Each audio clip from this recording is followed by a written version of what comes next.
Hi everyone, welcome back to my YouTube channel. तो आज हम पढ़ने वाले हैं सैयद वंश के बारे में और इसी वीडियो में हम लोधी वंश को भी कवर करेंगे क्योंकि दोनों से बहुत कम क्वेश्चंस आता है। जो सैयद वंश है वो बहुत छोटा है, इससे क्वेश्चन ज़्यादा नहीं आता है। So let's get started. Syed वंश की बात करें तो सैयद वंश तुगलक वंश की बात आता है। अभी मैंने ऑलरेडी आपको तुगलक वंश की वीडियो प्रोवाइड करी है। तो तुगलक वंश यानी जो नसरुद्दीन लास्ट के जो शासक होते हैं, सुल्तान होता है, उसको पराजित करके बाबर, देखो जब इससे पहले तैमूर आता है तो तैमूर की खिज़र खां ने मदद की रहती है क्योंकि इसका खिज़र खां का तुगलक शासक से अनबन हो जाता है। तो खिज़र खां की मदद करता है तो इसको 1399 में 1398 में मिल जाता है, ये शासक बन जाता है। बट क्या होता है, राज्य होता है ये छीन लेता है, फिर वही शासक तुगलक शासक छीन लेता है 1399 में। देन फिर ये खिज़र खां अगेन तुगलक वंश को पराजित करके तुगलक वंश से फिर सैयद वंश, एक नया वंश की स्थापना करता है। तो ये ओवरऑल जो कहानी है, तैमूर कैसे आया, क्या हुआ था, कब आक्रमण किया था, ये मैंने ऑलरेडी डिस्कस कर लिया है। तो उसके बाद खिज़र खां जो है एक नया वंश बनाता है जिसे हम सैयद वंश कहते हैं। खिज़र खां की बात करें तो खिज़र खां का जो पहले तो सैयद वंश का ड्यूरेशन कितना है, कितने समय तक इन्होंने शासन किया, तो 1414 से माना जाता है 1450 तक इन्होंने किया। और पहला जो शासक था जिसने स्थापना की थी सैयद वंश की, वो खिज़र खां था, जिसका ड्यूरेशन था 1414 से 1421 ईस्वी में। यही संस्थापक है। और इसने क्या हुआ था, सुल्तान पद धारण नहीं किया था, इसने अपने आप को सुल्तान घोषित नहीं किया था, धारण ही नहीं किया था। तो इनकेस अगर कभी पूछा जाता है सैयद वंश का सुल्तान कौन था, पहला सुल्तान, तो पहला सुल्तान तो मुबारक शाह बनेगा क्योंकि इसने सुल्तान का पद लिया ही नहीं है ना। तो इसने खुद को क्या बोला, जनता का सेवक माना था, जिसके वजह से इसने खुद को एक उपाधि दी थी जिसका नाम था रैयत आला। रैयत आला इसने खुद को एक उपाधि दी थी जिसे जनता का सेवक कहते हैं। इसने देखिए, इसने खुतबा पढ़वाया, मुगलों का पढ़वाया, इसने जो मुगलों का खुतबा पढ़वाया था और इसने तैमूर की मदद भी की थी लूटने में। बात करते हैं सिक्कों पर पूर्व कालीन तुगलक शासकों के नाम से जारी रख किया। इसने कुछ खास किया नहीं है, बस कुछ साम्राज्य विस्तार किया था और इसमें ऐसा कुछ है नहीं। तो मुबारक शाह की बात करें तो मुबारक शाह का जो ड्यूरेशन है ये 1421 से 1434 ईस्वी के बीच में। तो इसने पहला सुल्तान था, यानी इसने सुल्तान का पद लिया था और इसी काल का, ठीक है, पहला है, ये बात याद रखना आप। इसने तारीख़ मुबारक शाही का लेखक, यानी तारीख़ मुबारक शाही का लेखक जो है, ये देखिए तारीख़ मुबारक शाही की रचना है जिसके लेखक है याहिया बिन अहमद सरहिंदी। ये किसके दरबार में थे, ये इसी के दरबार में थे, ये नाम याद करना, इसके ही दरबार में ये याहिया बिन अहमद सरहिंदी थे। और इसने किसकी रचना की थी, तारीख़ मुबारक शाही की, ठीक है। नेक्स्ट बात करेंगे मोहम्मद शाह। मोहम्मद शाह जो है तो किसके बाद बने थे, मुबारक शाह के बाद। ये मुबारक वो कुतुबुद्दीन हाँ वो वाला नहीं है, ये मुबारक शाह, ये मुबारक खिलजी वाला नहीं है, ये मोहम्मद शाह है, ठीक है, वो भी मुबारक शाह है। तो मोहम्मद शाह की बात करें तो 1434 से 1445 तक ये बनता है। और ये हिंदू, इसके दरबार में देखिए इसकी जो कैबिनेट होती थी उसमें आपको हिंदू मंत्री भी मिलते थे, उनका भी पद सृजित किया गया था। तो ये पूछा जा सकता है। और ये इसी के समय में बहलोल लोदी जो आगे चल के एक नया वंश स्थापित करेगा दिल्ली सल्तनत में, जो कि अंतिम वंश होगा, जो कि एक अफगानी था, अफगान से आया था और ये भारत आया था, किस लिए, नौकरी की तलाश में आया था ये। तो इसको नौकरी मिलती है पश्चिम में सरहिंद के पास, काम इसको मिल जाता है। एंड इसी के टाइम पे आया था मोहम्मद शाह के। देन अलाउद्दीन आलम शाह आते हैं, ये जो 1445 से 1450 ईस्वी है, तो इसके बीच में आते हैं। ये देखिए अगला जो लोधी वंश होगा ना वो अफगानों का होगा, ठीक है, अभी तक ये मुसलमानों का चल रहा था, ये अफगानियों का होगा जो कि पठान होते हैं। तो अलाउद्दीन आलम शाह जो इसका ड्यूरेशन है 1445 से 1450, ठीक है। इसका एक वजीर था अलाउद्दीन आलम शाह का, हामिद खां जिसे कहते थे। तो इसकी हामिद खां से उतनी बनती नहीं थी, तो तो इसको डर था हामिद खां से, इसको भय था अलाउद्दीन आलम शाह को। और इसका एक सेनापति था जो कि बहलोल लोधी है, जो आया था अफगान से, इसको सेनापति बनाता है। बाद में हामिद खां को हटा देता है, ये जो वजीर का नाम है, वजीर जो है इसको हटा देता है पद से। एंड देन बाद में जो बहलोल लोधी है अब खुद एक नए वंश की स्थापना करता है। देन लोधी वंश की बात करते हैं। लोधी वंश देखिए, ये अंतिम वंश है दिल्ली सल्तनत का, और जिसकी स्थापना अगर देखी जाए तो 1451 से 1526 के बीच में आता है। 1526 में बाबर का युद्ध होता है पानीपत का, उसके बाद से इनका अंत हो जाता है। तो प्रथम अफगानी शासक थे ये पहले, अभी तक तो मुसलमानों की बात कर रहे थे, सुन्नी मुसलमान थे, और ये प्रथम अफगानी शासक थे। अफगान वंश था पहला ये, और अफगानिस्तान से आए थे। तो ये जो पहला अगर हम बात करें बहलोल लोदी की, तो बहलोल लोदी ही आया था सैयद वंश के टाइम पे ही, तो इस नौकरी की तलाश में। बाद में खुद एक नए वंश की स्थापना करता है, और यही संस्थापक है लोदी वंश का। इसने उपाधि ली थी मनसद अली। मनसद अली का मतलब होता है, जैसे देखिए अफगानी लोग क्या होता है, ऐसे तकिया लगा लेंगे, तकिया कोई कहते हैं, और कोई गद्दी नहीं होती है, तो ऐसे बैठ के बराबरी में बैठे होते हैं और आपस में डिस्कशन करते हैं। तो ये बराबर वालों के प्रमुख को कहा जाता है। इसमें कोई अपने आप को कोई मतलब ऐसा गद्दी पर नहीं बैठाता था, सबके बराबर में ही बैठ के डिस्कशन करता था। इसने सुल्तान का पद धारण नहीं किया था, इसने भी सुल्तान का पद धारण नहीं किया था, और इसने मनसद अली की उपाधि ली थी। राज्य पूर्व में विस्तार हुआ था और जौनपुर राज्य को जीत लिया था। इसने जौनपुर राज्य को जीत लिया था, राज्य का पूर्व में विस्तार हुआ। इसका प्रधान बहलोल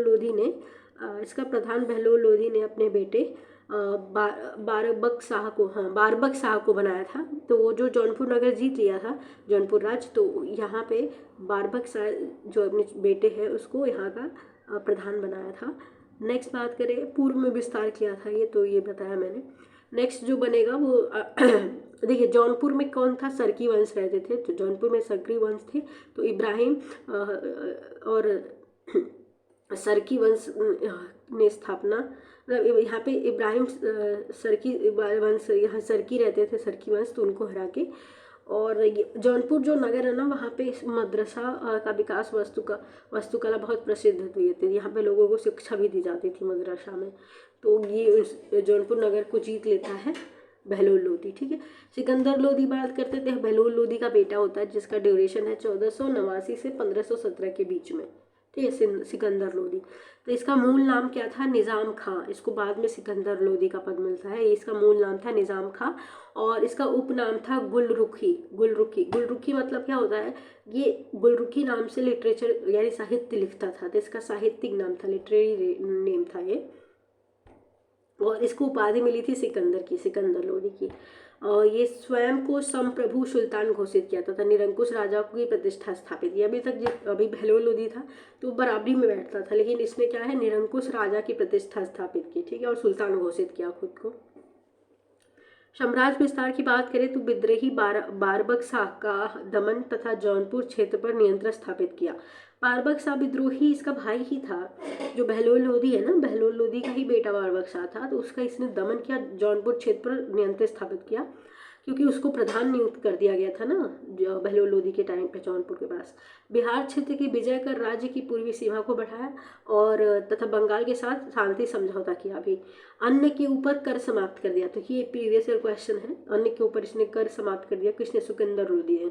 सिकंदर लोदी ने एक नए नगर की स्थापना भी की थी, जिसका नाम था आगरा, और आगरा में ही मोठ मस्जिद बनेगा, तो वो आगे मैं दिखाऊंगी जब स्थापत्य कला में डिस्कस करूंगी। तो ये बना था 1505 और 1504 के बीच में, नए नगर की स्थापना की थी। और नहीं, यहाँ पे बादलगढ़ किले का निर्माण करवाया था, बादलगढ़ किले का निर्माण करवाया था इसने आगरा में, यहीं पे किया था बादलगढ़ किले का निर्माण। ठीक है, इसने गजे सिकंदरी नामक भूमि माप पैमाना स्थापित किया। तो सिकंदरी नाम है तो गजे सिकंदरी, तो इससे पता चल जाएगा इसने किया था। इस काल में फरहंग सिकंदरी नामक साहित्य की रचना की गई, और इतना ही इसके बारे में है। इसने आगरा नगर बसाया था, ये पता होना चाहिए, आगरा शहर। इब्राहिम लोदी की बात करें तो ये अंतिम शासक था और अंतिम सुल्तान था। इसका ड्यूरेशन था 1517 से 1526। 1526 में ही पानीपत का युद्ध होता है बाबर और इसके बीच में, हरियाणा में, तो इसकी वजह से ये हार जाता है। इसका विद्रोही भाई जो था जलाल खां इसके चाचा जो थे ना आलम खां का पुत्र था। तो ये जलाल खां का दमन किया था, जिससे वजह से इसके जो चाचा थे आलम खां वो असंतुष्ट हो गए थे। और जो पंजाब का इक़्तिदार था दौलत खां, ये भी लोधी का विद्रोह करता था, इसकी नीतियाँ पसंद नहीं आती थी इन दोनों को। तो ये दौलत खां ही था ना जिसने बाबर को इन्विटेशन भेजा था इन दोनों ने ही दौलत खां और आलम खां, दौलत खां जो कि पंजाब का इक़्तिदार था, इन दोनों ने ही बाबर को मदद की थी आने में, लूट करने में। क्योंकि ये सोच रहे थे ना, जैसे तैमूर आया था तो क्या खिज्र खां को दे दिया था, लूट के ले गया, लेकिन राज्य तो खिज्र खां को दे दिया था। तो इन लोगों ने सोचा कि इस तरीके से ये भी करेगा, तो इसने मदद की। ये पूछा गया क्वेश्चन कि इसने मदद की थी। और इसके टाइम पे ही खतौली का जो युद्ध होता है 1518 ईस्वी में, हाँ 1518 ईस्वी में राणा संगा और इसी के बीच में, जिसमें ये हार जाता है।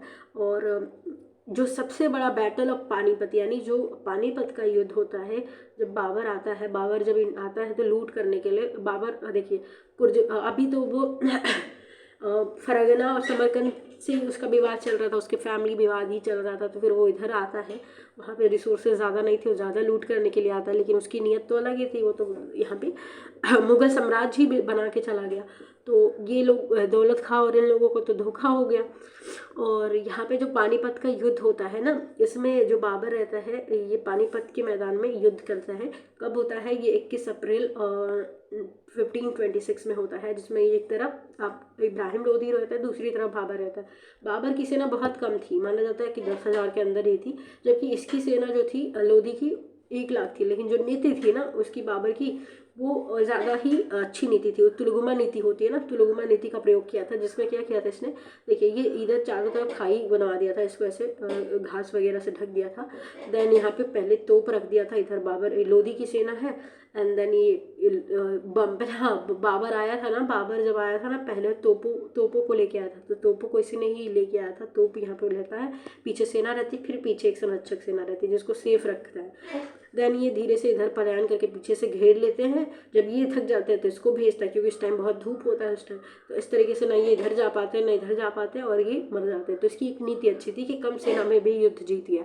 तो यहाँ पे मारा जाता है इब्राहिम लोधी का कब्र भी जो मकबरा है ये बाबर ही बनवाता है, तो वो भी हम डिस्कस करेंगे। तो ये बैटल ऑफ पानीपत में ही हार जाते हैं 21 अप्रैल 1526 में।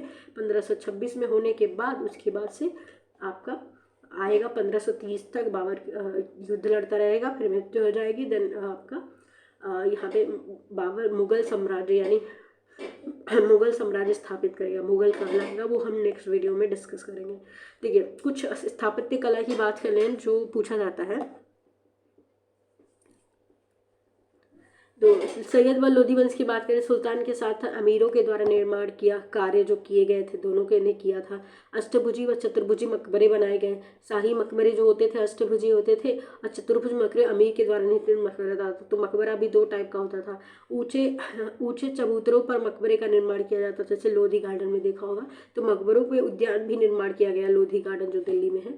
और सैयद वंशकालीन स्मारक में आपका मुबारक शाह का मकबरा बना था।